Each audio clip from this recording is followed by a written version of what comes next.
Hey guys, what's up? Lord Meecher again here, your Lord of Video Games, and welcome to another episode of Persona 4 Arena Ultimax.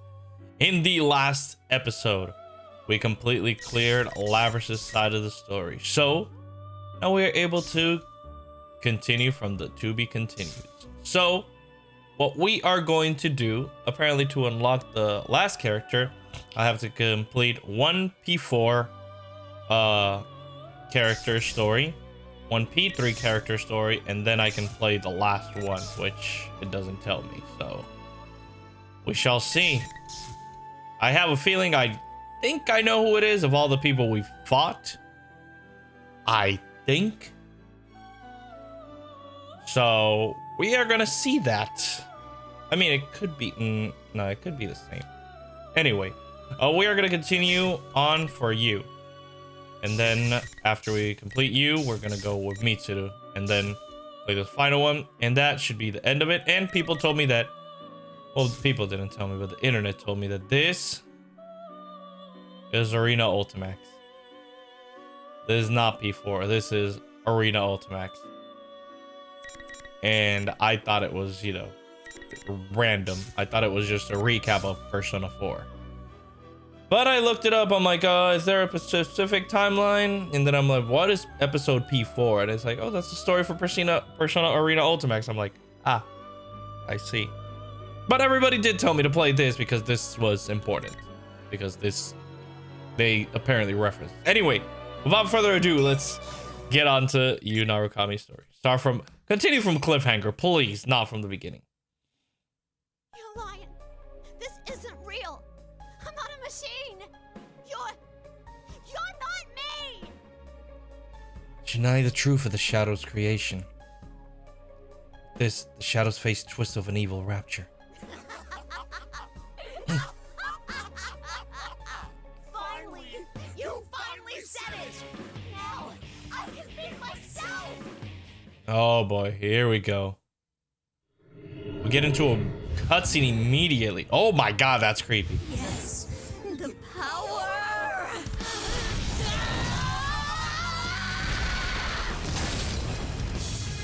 What is this?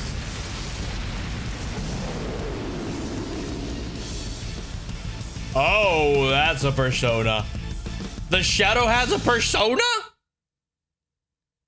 Oh god. Oh god, that is creepy.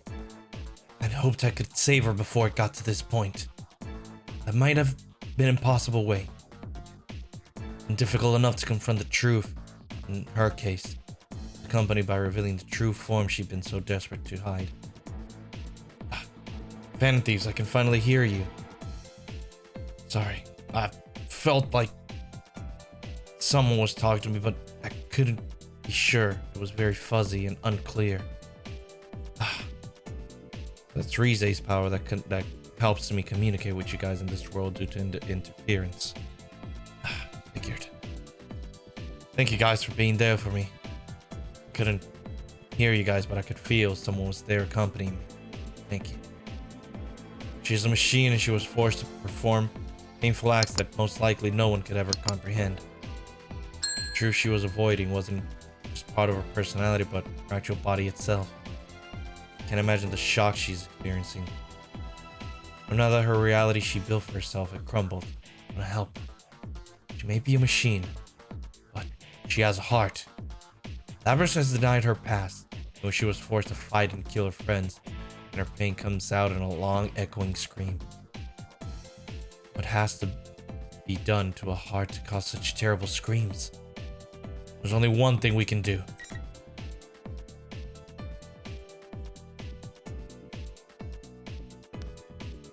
Oh.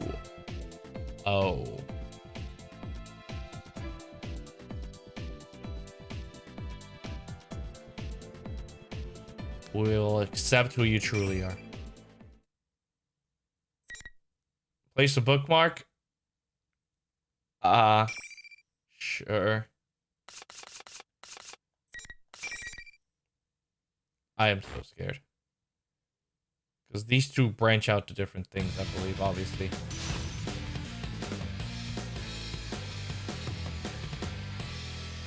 Alright, now that I know how to fight, I can properly fight with you. Finally. Alright. Oh my god. Shadow Labyrinth. Oh my. Oh my god. Oh my god. Oh my god, the range. Nice try.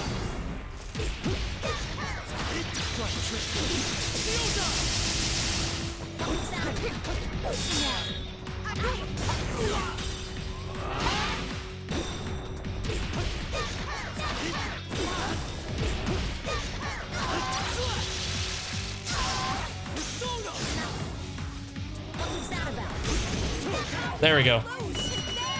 Woo! That was good. Place a bookmark? No.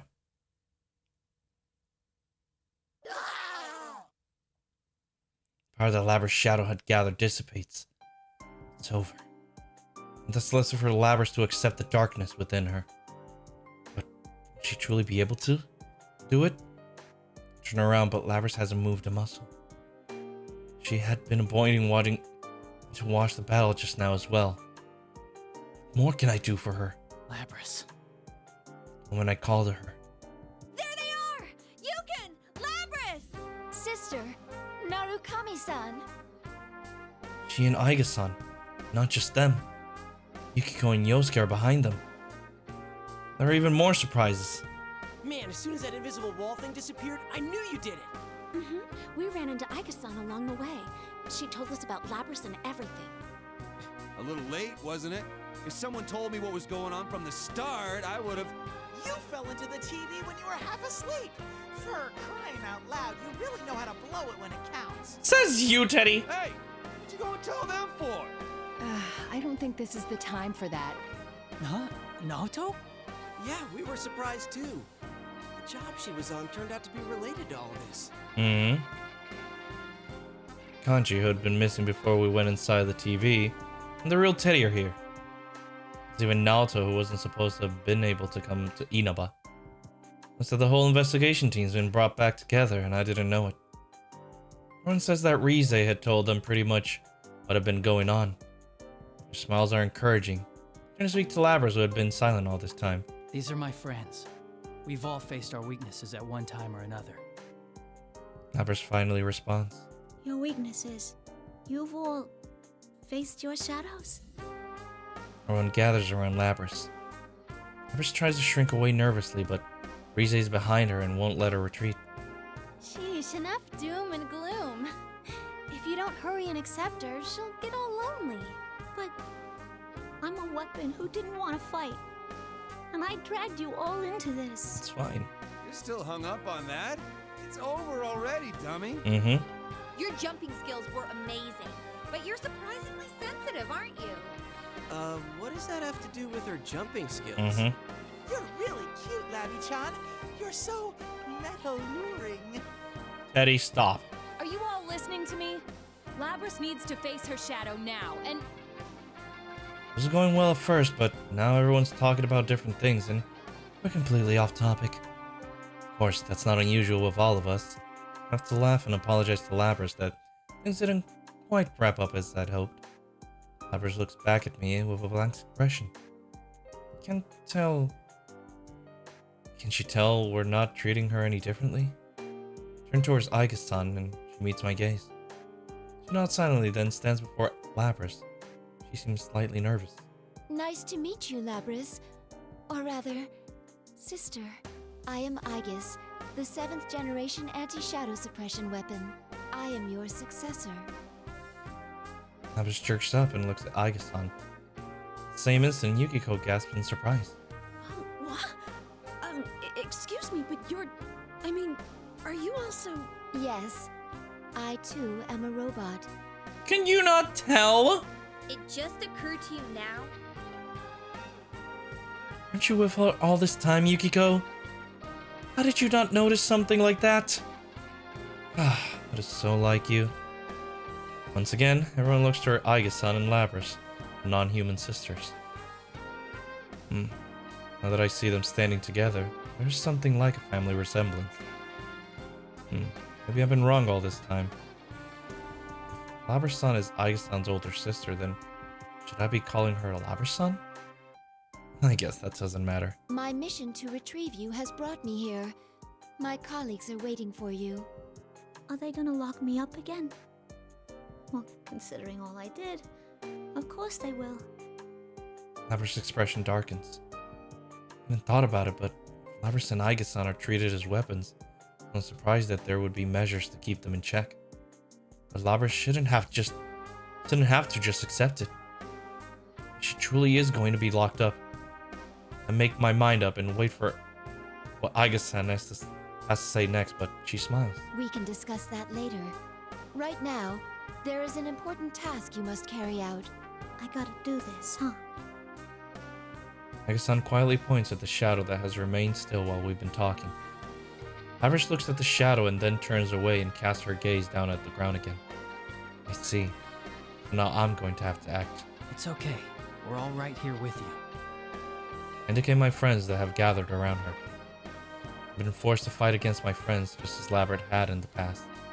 But I've been able to endure the suffering that Labrat had not. Of course, I hadn't been forced to fight to the death. But the biggest difference between Labrat and me is that I wasn't alone. What if I had been all alone in this place? What if everyone else had forgotten about me and I had to fight all alone? Just the thought of that hurts. Labrat had been forced to endure that pain. She must have thought that there was no escaping it. But she'll be alright now. We're not going to reject her. Doesn't matter if she's a machine. She's not alone anymore. Yeah. Labrat slowly looks down at the faces, searching each one for confirmation. Finally, she turns back to me and nods. Labrat then walks over to her shadow. When she walks, she no longer seems bound by her fear. She then looks down at herself. She looks at the mechanical body that she had convinced herself she didn't have. That's right. You're me. Labrat and her shadow turn to face one another and stare into each other's eyes. She can't avoid looking at her shadow now. You're the way I was on the inside, screaming to be understood. The pain wanting to be known. You're all I couldn't say. You were always inside me. You're me. A machine with a heart. Oh, here we go. Another cutscene? Yes.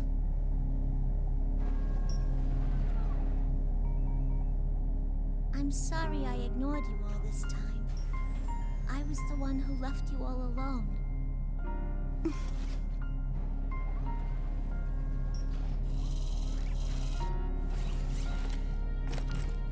Aww. No. You are me, after all.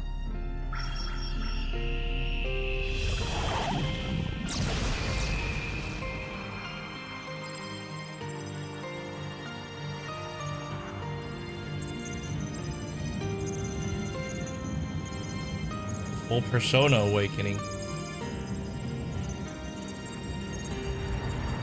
Oh, is that her persona? Oh, snap. I remember her from Persona 5 This Royal. is my persona. So these are all personas that were used in previous games. Wow. Labras accepted the existence of her shadow and obtained a persona. It's finally over. We take Labras with us and follow Teddy and Rize to the school's rooftop, where they say it's connected to the TV in Jeunesse. The invisible walls are all gone. Perhaps there were walls like that wherever she came from, and she drew on that in making the space. I believe, but I have a feeling she's truly been freed from those walls now. As in confirmation, Labras is slowly warming up to us, smiling more and responding to us when we start talking to her.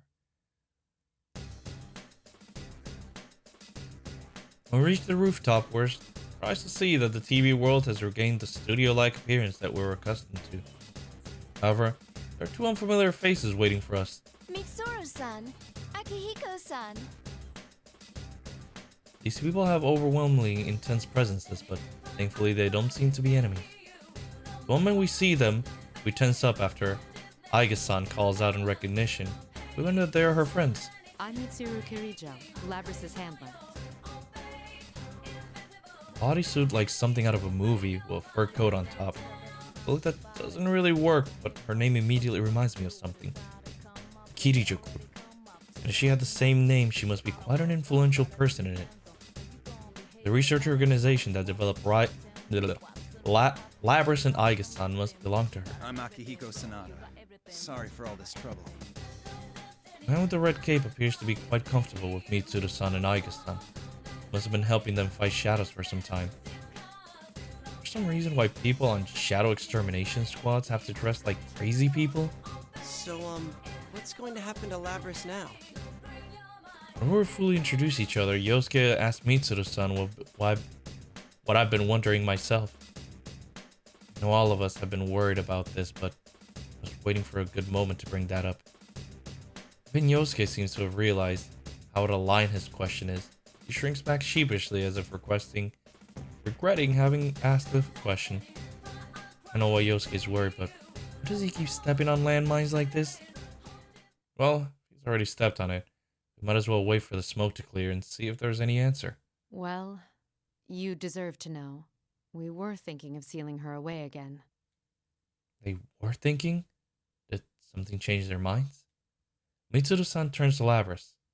There's a smile on her face, but is she smiling for the reason we hope she is? But our report from Aigis says that thanks to you, Labrys has acquired a persona. She's hardly a rogue test unit anymore. Besides, she has a heart. We would never treat anyone with a heart so poorly. Yeah, we did it! Thank goodness! I'm so happy for you, Oh, Labrys! it's happy ending! Friends roar in excitement. Labrys looks around at all of us, bewildered, before saying anything. Even though we've only known her for a very short time, we've already come to accept her as our friend. Mitsuru-san's words come as great relief, as if I've been worried that she might lock me up too. Good job, guys. Let me say thanks. She speaks without any hint of concern, but I see a touch of gratitude in Akihiko-san's eyes. He certainly looks, how can I put it, bold, but he must be an honest and upright person. I guess I could call him stoic. There's a distinct brusqueness to him. There's no way that people so considerate would neglect the goodness of Labrys' heart. And that Labrys can't believe everything she's hearing. She turns from Akihiko-san back to Mitsuru-san. You're not gonna lock me up again? No fooling? We only seal away objects. If I did that to you, knowing you have a heart, I'd be no different from the Kirijo Corporation of old. Labrys, you've been blessed with good friends. Labrys looks stunned for a moment, then scrunches up her face as if about to cry. And her face lights up with a brilliant smile. I would think that anyone capable of making these expressions was just a machine. I find myself moved to tears as well. I'm just about to leap forward to congratulate Labrys once again when... What? Labrys' head drooped suddenly, like a puppet whose strings have been severed. About to rush over to see what the matter is when I see Akihiko take a fighting stance. I realize this is no ordinary matter. Suddenly a bizarre voice emanates from Labrys. It's not over yet. What? That isn't Labrys' voice. This abnormality seems to have made Mitsuru come to a realization. What? It's the same communication system as ours. What? Everyone, step away from Labrys!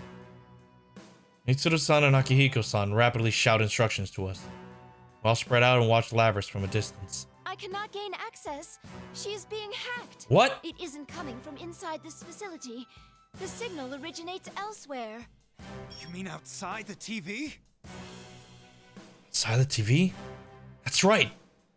I cursed myself for having forgotten what was supposed to have been the cause of it all. This was going on because Labrys had somehow been placed into the TV. But there has to be someone outside who threw her in here. The same person who stole Labrys from the Kirijo group, then threw her into a TV, is now taking direct control over her.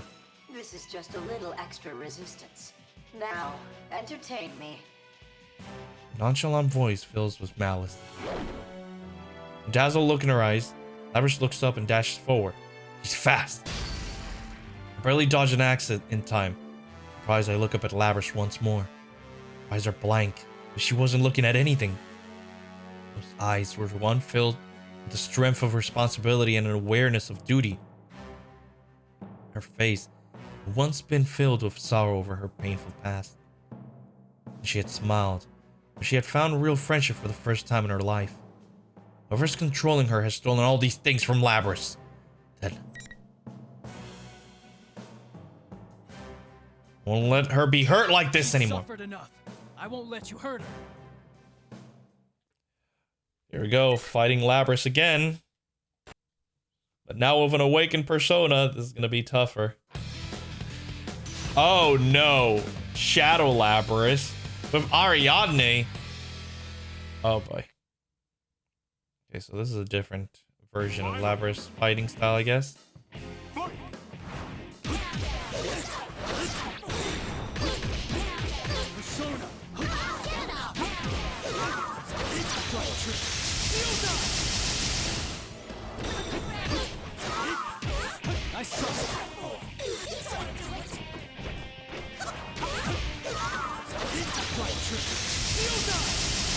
Oh, I don't have enough.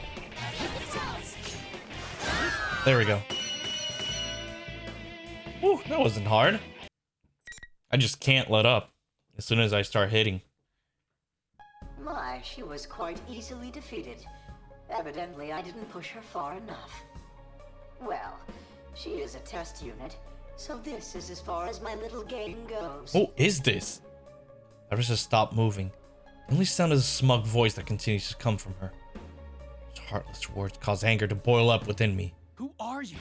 Why are you toying with people's emotions like this? Labrys isn't a tool. If you want to fight, then come out and fight. You're quite passionate. You Narukami, was it?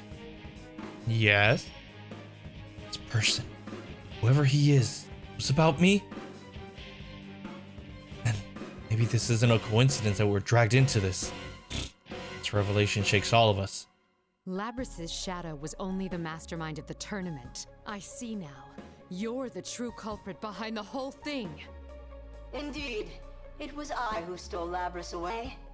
Since I don't have a persona and can't enter a TV, I needed a puppet that could run amok for me.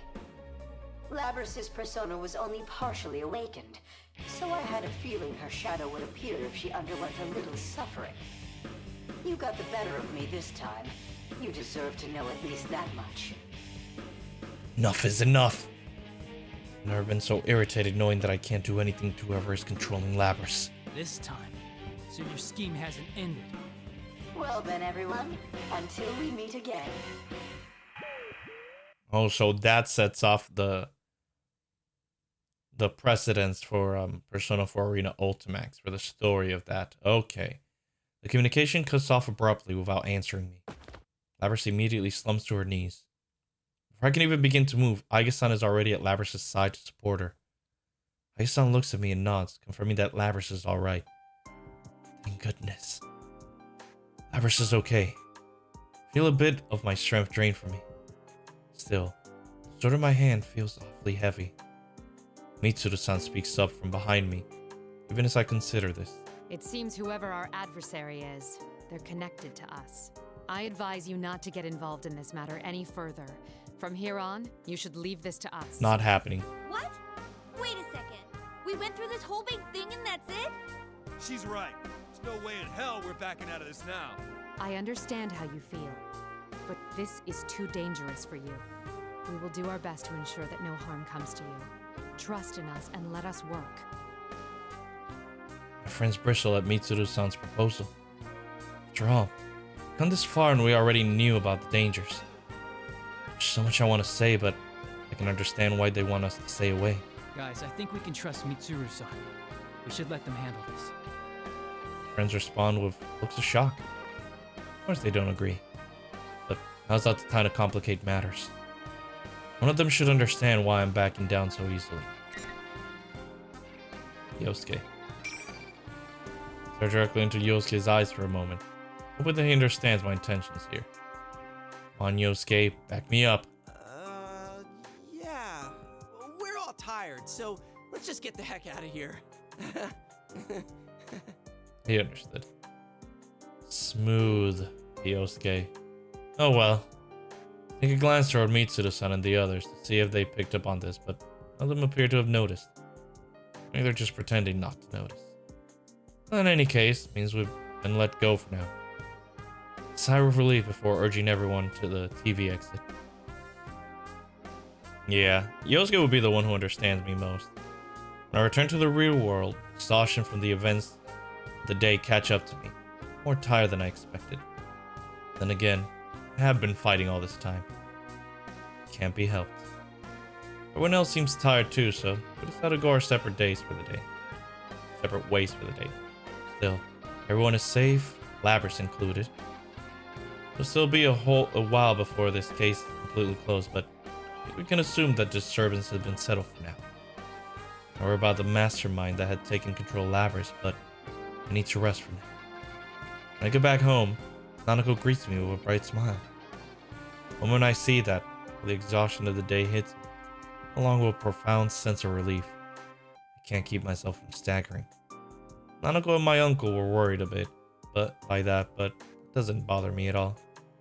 It was something I wanted to do in my room, but I hadn't even been there for an hour. My awareness melts into the darkness.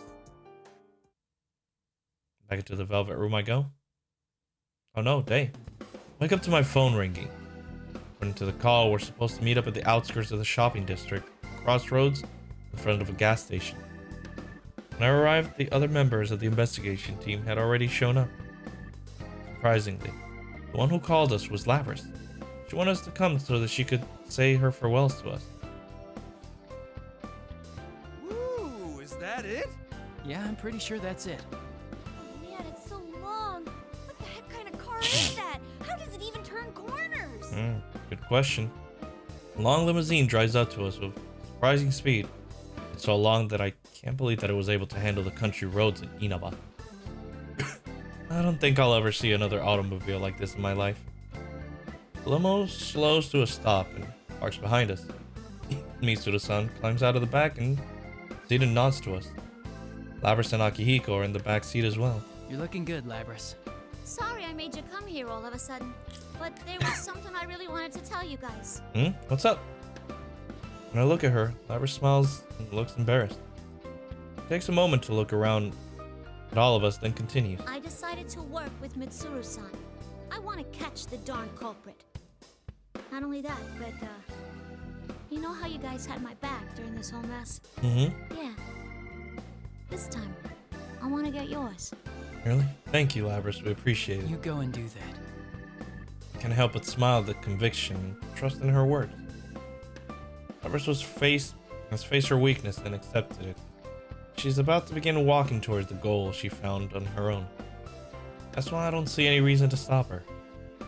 It'll be sad to see her go, but this decision is one Labrys made for herself. This definitely ain't the last you've seen of me. When I come back, we'll hang out some, okay? I'll be waiting, and so will everyone else. Come back soon. To lose such a rare beauty again. It's so tragic. Stop it, Teddy, please. That's what you're sad about? Everyone had their own response to Labrys' news. But one thing's for sure, we'll be waiting for her. There's no lie behind that sentiment. After all, she is our friend. Mitsuda-san tells Labrys that it's time to get back into the limo. Labrys looks me right in the eye. She seems as if she might cry at any second, but is resolved not to. She smiles. You guys are the best. I'm glad it was you who were there when I woke up. Of course. Well, see ya. Have a good time, Labrys. Man and machine. Wonder if there's truly a difference between them anymore. The thought comes to me as we wave our final goodbyes to Labrys. The limo demonstrates impressive agility as it speeds off down the narrow rural roads. Aw, she's really gone. Seriously. Wish she could have stayed a little longer. I would have liked that myself, but they have their own tasks that must be done.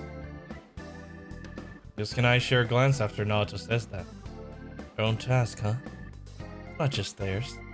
We smile at each other. Ever since I answered Mitsuru-san's proposal inside the TV, I had my mind made up. Yosuke already knows how I think. And again, that conversation wasn't very long ago. It had only been this morning.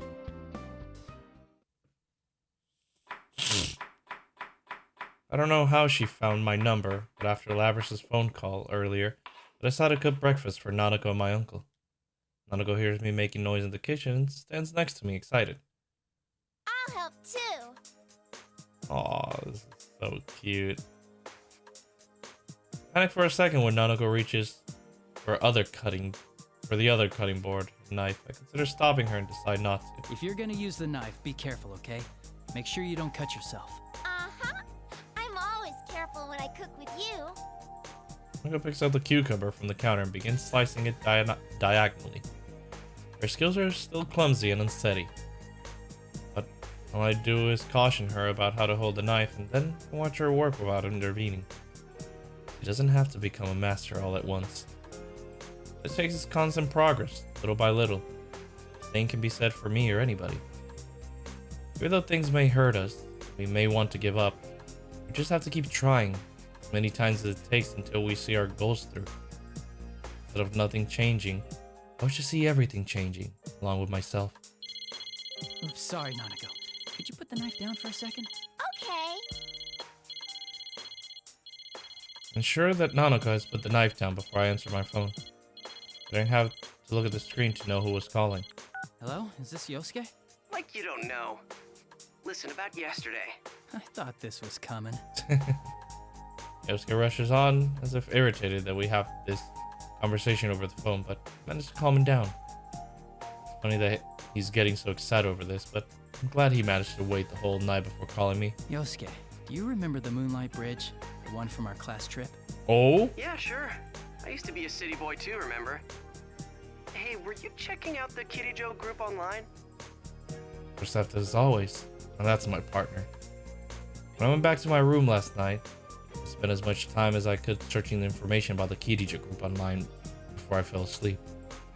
Of course, there wasn't anything about the organization involving Labrys or Aiga-san, but little did I find. Little I did find was better than nothing. Yosuke asked me if I plan to go back on my word to Mitsuru-san and the others. I did say that we ought to trust them to solve this mystery, but never said we should let them do it alone. After all, the person behind everything may be after us. On top of that, they were using others in honorific ways. In horrific ways, not honorific. You can't back down from this, right? Now you're talking, partner. Yosuke and I continue to talk. I know that we're getting closer and closer to a battle with an enemy we haven't seen yet. There's only one thought in my mind. No matter what kind of hardships await us in our path, we'll continue to fight on. As long as we have friends that will walk the path alongside us. Nanako watches me talk on my cell phone and smiles. You seem excited, big bro. I'll back at her innocent face before making a confident declaration. The investigation team is back in action. Alright. That was great. You can now continue from the cliffhanger in Naoto, Mitsuru, Akihiko, and Aiga's story. Right, clear! Alright, but with that, I am gonna leave this video here. I know, short. Next video is gonna be short as well, because we're gonna complete Mitsuru's storyline to get the ending for at least, you know, P3 part. Oh, this is amazing. I love this so much. But hope you guys have been enjoying these videos. If you have, please leave a like, comment, and share. That always helps out against that pesky YouTube algorithm. Subscribe to join the Moonlight Army today. Hit that bell icon to be notified when I upload a new video. If you guys want to stalk me on my social medias, the links will be in the description box below. Also, I do have a voice acting channel, so if you're interested in that, the link will be in the description box below or in the ending screen coming right up. And I'll see you guys in the next video. So, take care, guys. Bye-bye.